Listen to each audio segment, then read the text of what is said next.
about. He said, you know, they formed the ladder and then pulled the ladder up behind them. That's not what they're doing. They are literally trying to get something in place so that the industry can move forward. And they've spent, you know, $300 million fighting the SEC to get XRP into a position where it kind of leapfrogged everything else. They could have sued. I mean, they sued other people too.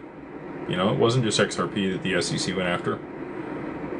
So anyway, I would say they definitely do care about XRP, and it already has clarity, but they want the rest of the space to win. They want competition. They want things, a level playing field. I think that's all they've ever wanted. And now that they're on the other side of it, they're trying to make that happen, but I don't know that it will. We may not see the Clarity Act passed. They're hoping by Easter. You know, maybe we'll have a party by Easter. I'm not going to read this name. He says, "What's up, big dog? Is it a good thing that they are all commodities? Weren't we kind of hoping most of them were securities?" I got in here a little late. Hope you didn't answer this already. No, I didn't. Look, I think it's a good thing. You want these protocols to be able to operate and be used.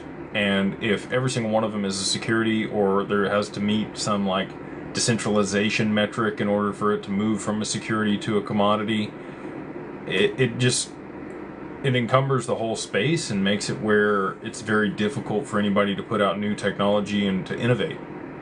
So if they're designated commodities, the assets themselves that move value or data on the network, then that makes a lot of sense. And then separate of that, if you raise money with those tokens, that would be a securities offering. If you structure a SAFT or a simple agreement for future tokens, or if you gave out token warrants or other things. And they've been doing that for a long time here in the US, alongside an equity offering for a corporation.